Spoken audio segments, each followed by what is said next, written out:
L'accroissement et le vieillissement des populations ont des répercussions sur nos systèmes de santé. D'où la nécessité d'aller vers une médecine plus ciblée, et ce grâce à des outils puissants comme l'intelligence artificielle ou la science des données. Cette stratégie numérique est au cœur de l'espace européen des données de santé, lancé officiellement en mai 2022. Son but, sécuriser les échanges de ce type d'informations et améliorer les soins, tout en soutenant la recherche et l'élaboration de politiques au sein des États membres. Mais de quel type de données parlons-nous ? Il s'agit des informations liées à notre santé qui sont générées lors d'une consultation chez un médecin ou lors d'une hospitalisation. On appelle cela l'utilisation primaire des données de santé. L'utilisation secondaire correspond au traitement des données agrégées en vue de mieux soigner, de développer des médicaments ou encore de faire avancer la recherche.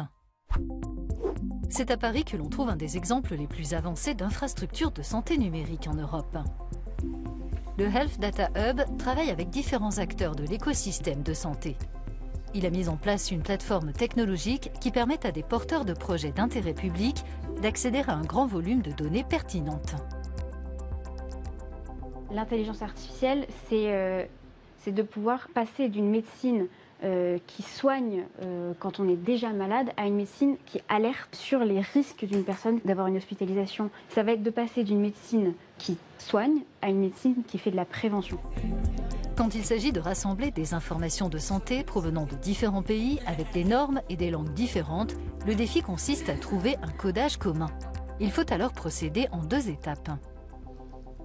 La première, ça va être d'avoir un modèle de données commun. La deuxième étape va être de mettre en place un vocabulaire commun. Ça serait un petit peu l'équivalent de la construction d'une phrase, c'est-à-dire qu'il faudrait que tous les pays soient d'accord si est-ce qu'on utilise une construction sujet-verbe-complément par exemple, ou sujet-complément-verbe.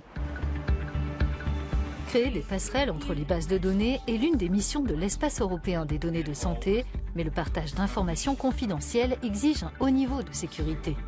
Le Data Hub français applique des normes strictes en matière de protection informatique pour empêcher l'accès aux données personnelles des patients.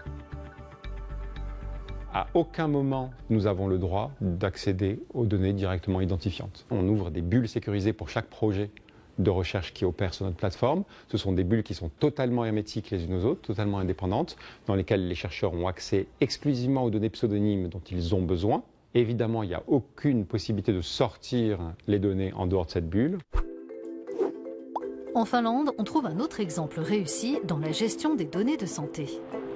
Il s'agit de Findata, l'autorité finlandaise d'octroi des permis d'accès aux données sociales et sanitaires. L'agence est chargée de permettre aux porteurs de projets d'intérêt public d'accéder à ces bases à des fins secondaires, tout en assurant la sécurité des informations.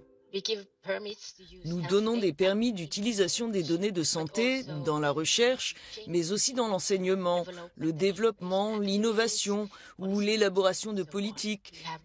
Nous avons un point de contact en Finlande où vous pouvez vous renseigner sur la qualité des données, leur mise à disposition, le montant que vous devrez payer et tout ce que vous devez savoir pour planifier vos recherches.